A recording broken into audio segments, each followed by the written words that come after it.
ಎಲ್ಲರಿಗೂ ನಮಸ್ಕಾರ. ಇವತ್ತಿನ ನಮ್ಮ ವಿಡಿಯೋದಲ್ಲಿ ಬಾಳೆ ದಿಂಡಿನ ಸುಕ್ಕ ಹೇಗೆ ಮಾಡೋದು ಅಂತ ನೀವು ತಿಳ್ಕೊಬಹುದು. ಈ ಸುಕ್ಕವನ್ನು ನೀವು ಅನ್ನ ಸಾರಿನ ಜೊತೆ, ಚಪಾತಿ ಜೊತೆ ಅಥವಾ ನೀರು ದೋಸೆ ಜೊತೆ ಸವಿಬಹುದು. ನನ್ನತ್ರ ಇಲ್ಲಿ ಒಂದು ತುಂಡಿನಷ್ಟು ಬಾಳೆ ದಿಂಡಿದೆ. ಒಂದ್ಸಲಕ್ಕೆ ಸಾಕಾಗುವಷ್ಟು ಸುಕ್ಕವನ್ನು ಇದರಿಂದ ಮಾಡ್ಲಿಕ್ಕಾಗ್ತದೆ. ಯಾರಿಗೆ ಬಾಳೆ ದಿಂಡನ್ನು ಉಪಯೋಗಿಸಿ ಗೊತ್ತಿಲ್ವೋ ಅವರಿಗೋಸ್ಕರ ನಾನಿಲ್ಲಿ ಇದನ್ನು ಕಟ್ ಹೇಗೆ ಮಾಡೋದು ಅಂತ ತೋರಿಸ್ತಿದ್ದೇನೆ. ಇದರ ಬಗ್ಗೆ ಗೊತ್ತಿರುವವರು 1 ನಿಮಿಷ ವಿಡಿಯೋವನ್ನು ಫಾರ್ವರ್ಡ್ ಮಾಡಿ. ನಾನಿಲ್ಲಿ ಮೊದಲಿಗೆ ಬಾಳೆ ದಿಂಡನ್ನು 2 ತುಂಡುಗಳನ್ನಾಗಿ ಕಟ್ ಮಾಡ್ಕೊಂಡಿದ್ದೇನೆ. ಇದರಿಂದ ನಾನು ಕಟ್ ಮಾಡ್ಲಿಕ್ಕೆ ಹೋದ್ರೆ ತುಂಬಾ ದೊಡ್ಡ ಪೀಸ್ಗಳಾಗಿ ಬರ್ತದೆ. ಸೊ ಪುನಃ ಇದನ್ನು 2 ಭಾಗವಾಗಿ ಮಾಡೋಣ. ಇದನ್ನು ಮೊದಲಿಗೆ ಅರ್ಧ ಇಂಚಿನ ತುಂಡುಗಳನ್ನಾಗಿ ಕಟ್ ಮಾಡ್ಕೊಳ್ಳಿ. ಇದನ್ನು ಕಟ್ ಮಾಡ್ಕೊಳ್ಳುವಾಗ ನಾರಿನಂತೆ ಬರೋದನ್ನು ನೀವು ನೋಡಬಹುದು. ಅದನ್ನು ಹೇಗೆ ತೆಗಿಬೇಕು ಅಂತ ತೋರಿಸ್ತೇನೆ. ಇವುಗಳನ್ನು ಕಟ್ ಮಾಡುತ್ತಿದ್ದ ಹಾಗೇನೆ ಒಂದು ನೀರು ತುಂಬಿದ ಬೌಲ್ಗೆ ಹಾಕೊಳ್ಳಿ. ನಾನಿಲ್ಲಿ ಈ ರೀತಿಯ ಒಂದು ಕಡ್ಡಿಯನ್ನು ತೆಗೆದುಕೊಳ್ತಿದ್ದೇನೆ. ನೀವು ಇದರ ಬದಲಿಗೆ ಒಂದು ಫೋರ್ಕ್ ಅಥವಾ ಸ್ಪೂನ್ ಅನ್ನು ಉಪಯೋಗಿಸಬಹುದು. ನಂತರ ಈ ರೀತಿ ಸ್ವಲ್ಪ ಹೊತ್ತು ತಿರುಗಿಸಿ. ಇದರಲ್ಲಿ ನಾರಿನಂತಿರುವುದೆಲ್ಲ ಬರ್ತದೆ.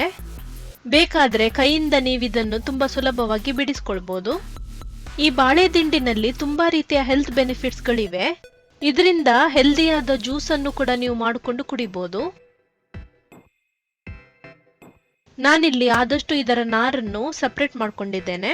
ಇದಕ್ಕೆ 2-3 ಸಲ ನೀರನ್ನು ಚೇಂಜ್ ಮಾಡಿಕೊಂಡು ಶುಚಿಗೊಳಿಸಿ. ನಾವೀಗ ಕೆಲವೊಂದು ಸಾಮಗ್ರಿಗಳನ್ನು ಹುರ್ಕೊಳ್ಬೇಕು. ಅದಕ್ಕೋಸ್ಕರ ಒಂದು ಪ್ಯಾನ್ ಅಲ್ಲಿ 1 ಟೀ ಸ್ಪೂನ್ ಅಷ್ಟು ಅಡುಗೆ ಎಣ್ಣೆಯನ್ನು ಹಾಕಿ 7ರಿಂದ 8 ಬ್ಯಾಡಗೆ ಒಣಮೆಣಸನ್ನು ಇದಕ್ಕೆ ಹಾಕಿಕೊಂಡು ಚೆನ್ನಾಗಿ ಹುರಿಯಿರಿ. ನಿಮ್ಗೆ ಎಷ್ಟು ಖಾರ ಬೇಕೋ ಅದರ ತಕ್ಕ ಹಾಗೆ ಇದರ ಕ್ವಾಂಟಿಟಿಯನ್ನು ಅಡ್ಜಸ್ಟ್ ಮಾಡ್ಕೊಳ್ಬಹುದು. ನಾವು ಸುಕ್ಕ ಮಾಡಲಿಕ್ಕೆ ಮಸಾಲೆಯನ್ನು ರುಬ್ಬಿಕೊಳ್ಬೇಕು. ಅದಕ್ಕೋಸ್ಕರ ಕೆಲವೊಂದು ಸಾಮಗ್ರಿಗಳನ್ನು ಮೊದಲಿಗೆ ಚೆನ್ನಾಗಿ ಹುರಿದುಕೊಂಡು ನಂತರ ರುಬ್ಬಿಕೊಳ್ಬೇಕು. ಪ್ರತಿಯೊಂದು ಹುರಿದ ಸಾಮಗ್ರಿಗಳನ್ನು ಒಂದು ಪ್ಲೇಟ್ಗೆ ಹಾಕೊಳ್ಳಿ.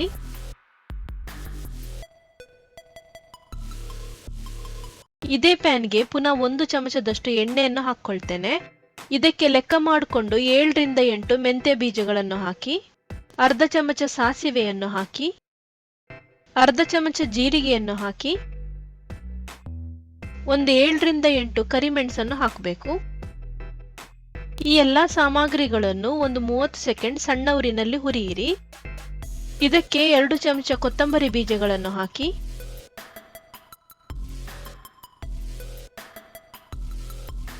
5 ಬೆಳ್ಳುಳ್ಳಿಯ ಎಸಳುಗಳನ್ನು ಸ್ವಲ್ಪ ಗುದ್ದಿಕೊಂಡಿದ್ದಕ್ಕೆ ಹಾಕ್ತೇನೆ.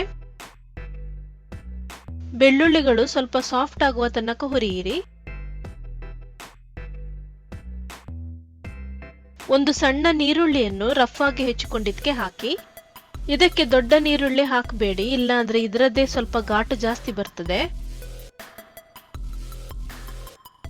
ನೀರುಳ್ಳಿ ಸಾಫ್ಟ್ ಆಗುವ ತನಕ ನಾನಿಲ್ಲಿ ಹುರಿದುಕೊಂಡಿದ್ದೇನೆ. ಈಗ ಗ್ಯಾಸ್ ಅನ್ನು ಆಫ್ ಮಾಡಿಕೊಂಡು ಈ ಎಲ್ಲಾ ಸಾಮಗ್ರಿಗಳನ್ನು ಸೇಮ್ ಪ್ಲೇಟ್ಗೆ ಹಾಕೊಳ್ಳಿ.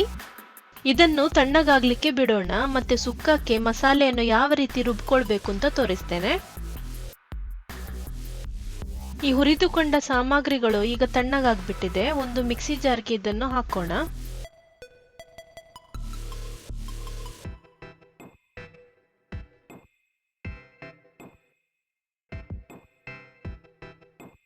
ಇದಕ್ಕೆ ಸ್ವಲ್ಪ ಹುಳಿಯನ್ನು ನಾವು ಸೇರಿಸಿಕೊಳ್ಬೇಕು. ಮೊದಲಿಗೆ ನಾವು ಇದಕ್ಕೆ ನೀರನ್ನು ಹಾಕಿಕೊಂಡು ಆದಷ್ಟು ನುಣುಪಾಗಿ ರುಬ್ಬಿಕೊಳ್ಳೋಣ.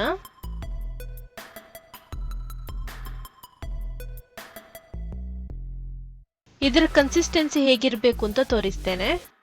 ನಾವು ಚಟ್ನಿಯನ್ನು ರುಬ್ಬಿಕೊಂಡ ಹಾಗೆ ಅಷ್ಟು ನಯವಾಗಿ ಇದನ್ನು ರುಬ್ಬಿಕೊಳ್ಬೇಕು.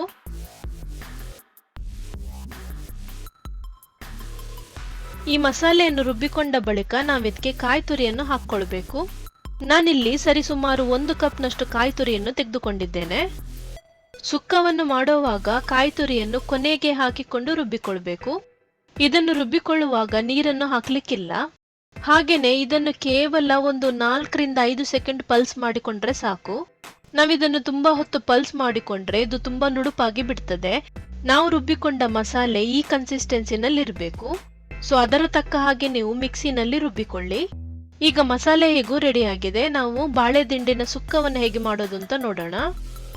ಒಂದು ಪ್ಯಾನ್ ನಲ್ಲಿ 2 ಟೇಬಲ್ ಸ್ಪೂನ್ ಅಷ್ಟು ಅಡುಗೆ ಎಣ್ಣೆಯನ್ನು ಹಾಕೊಳ್ಳಿ. ಎಣ್ಣೆ ಬಿಸಿಯಾದ ನಂತರ ಅದಕ್ಕೆ ಒಗ್ಗರಣೆ ಕೊಡಲಿಕ್ಕೆ 1 ಟೀ ಸ್ಪೂನ್ ಅಷ್ಟು ಸಾಸಿವೆಯನ್ನು ಹಾಕಿ, ಸ್ವಲ್ಪ ಕರಿಬೇವಿನ ಎಲೆಗಳನ್ನು ತುಂಡು ಮಾಡಿಕೊಂಡು ಹಾಕಿ,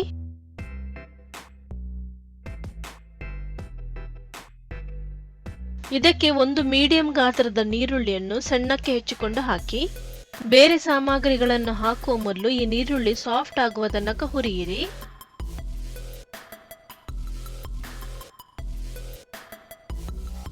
ಇದಕ್ಕೆ 1/4 ಟೀ ಸ್ಪೂನ್ ಅಷ್ಟು ಅರಿಶಿನ ಪುಡಿಯನ್ನು ಹಾಕಿ,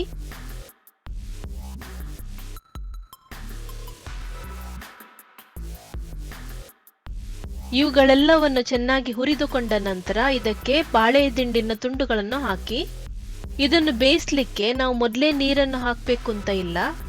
ಇದಕ್ಕೆ ಅಗತ್ಯವಿರುವಷ್ಟು ಉಪ್ಪನ್ನು ಹಾಕಿಕೊಂಡು ನೀರನ್ನು ಹಾಕದೆ 2 ನಿಮಿಷ ಬೇಯಲಿಕ್ಕೆ ಬಿಡೋಣ.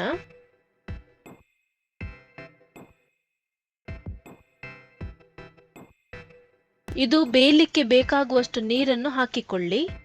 ಇದನ್ನು ಚೆನ್ನಾಗಿ ಬೆರೆಸಿಕೊಂಡು ಒಂದು 80% ಬೇಯಲಿಕ್ಕೆ ನಾವು ಮೊದಲು ಬಿಡಬೇಕು. ಇದು ಬೇಯಲಿಕ್ಕೆ ಒಂದು 10 ನಿಮಿಷನಾದ್ರೂ ಬೇಕಾಗ್ತದೆ. ಇದಕ್ಕೆ ಮುಚ್ಚಳ ಹಾಕಿಕೊಂಡು ಒಂದು 80% ಬೇಯಿಸ್ಕೊಳ್ಳಿ. ಇದೀಗ ಆಲ್ಮೋಸ್ಟ್ ಬೆಂದಿದೆ. ನಾವು ಈ ಸಂದರ್ಭದಲ್ಲಿ ಇದಕ್ಕೆ ರುಬ್ಬಿಕೊಂಡ ಮಸಾಲೆಯನ್ನು ಹಾಕಬೇಕು. ಇದಕ್ಕೆ ಮಸಾಲೆ ಹಾಕಿಕೊಂಡ ನಂತರ ತುಂಬಾ ಹೊತ್ತು ಏನು ಬೇಯಿಸ್ಲಿಕ್ಕಿಲ್ಲ. ಇದರ ಕಚ್ಚಾ ವಾಸನೆ ಹೋಗುವ ತನಕ ನಾವು ಬೇಯಿಸಿದ್ರೆ ಸಾಕು. ಇದರಲ್ಲಿ ಆಲ್ರೆಡಿ ಸ್ವಲ್ಪ ನೀರಿದೆ, ಹಾಗಾಗಿ ನಾವು ಮೊದಲಿಗೆ ನೀರನ್ನು ಹಾಕೋದು ಬೇಡ. ಇದನ್ನು ಬೇಯಿಸ್ಕೊಂಡು ನೋಡೋಣ. ಸುಕ್ಕ ಅಂದ್ರೆ ಡ್ರೈ ಆಗಿರ್ಬೇಕು. ನೀವು ಇದಕ್ಕೆ ಸಪೋಸ್ ಜಾಸ್ತಿ ನೀರನ್ನು ಹಾಕಿ ಬಿಟ್ರೆ ನಾವು ಪುನಃ ಅದನ್ನು ತುಂಬಾ ಹೊತ್ತು ಕುದಿಸ್ಬೇಕಾಗ್ತದೆ. ಇದೀಗ ನೋಡಿ, ಇದಕ್ಕೆ ನೀರನ್ನು ಆಕ್ಚುಲಿ ಹಾಕಬೇಕು ಅಂತ ಇಲ್ಲ. ಮಿಕ್ಸಿ ಜಾರ್ನಲ್ಲಿ ಸ್ವಲ್ಪ ಮಸಾಲೆ ಉಳ್ಕೊಂಡಿದ್ರಿಂದ ನಾನು ಅದಕ್ಕೆ ಸ್ವಲ್ಪ ನೀರನ್ನು ಹಾಕೊಂಡಿದ್ದಕ್ಕೆ ಬೆರೆಸ್ಕೊಳ್ತಿದ್ದೇನೆ.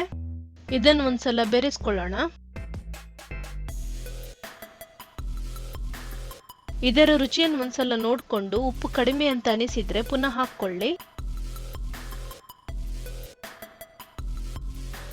ಈ ಮಸಾಲೆ ತುಂಬಾ ಘಮದಿಂದ ಕೂಡಿರೋದ್ರಿಂದ ಈ ಪಲ್ಯಕ್ಕೆ ಈವಾಗಲೇ ತುಂಬಾ ಒಳ್ಳೆಯ ಫ್ಲೇವರ್ ಬರ್ಲಿಕ್ಕೆ ಶುರುವಾಗ್ತದೆ. ಇದನ್ನು ನಾನೊಂದು 3 ನಿಮಿಷ ಬೇಯಿಸ್ತೇನೆ. ನಾನು ಹೆಚ್ಚು ನೀರೇನು ಹಾಕಿಲ್ಲ, ಆದ್ರಿಂದ ಬೇಗನೆ ಡ್ರೈ ಆಗಿ ಬಿಡ್ತದೆ. ಬಾಳೆ ದಿಂಡಿನ ಸುಕ್ಕ ಈಗ ರೆಡಿಯಾಗಿದೆ.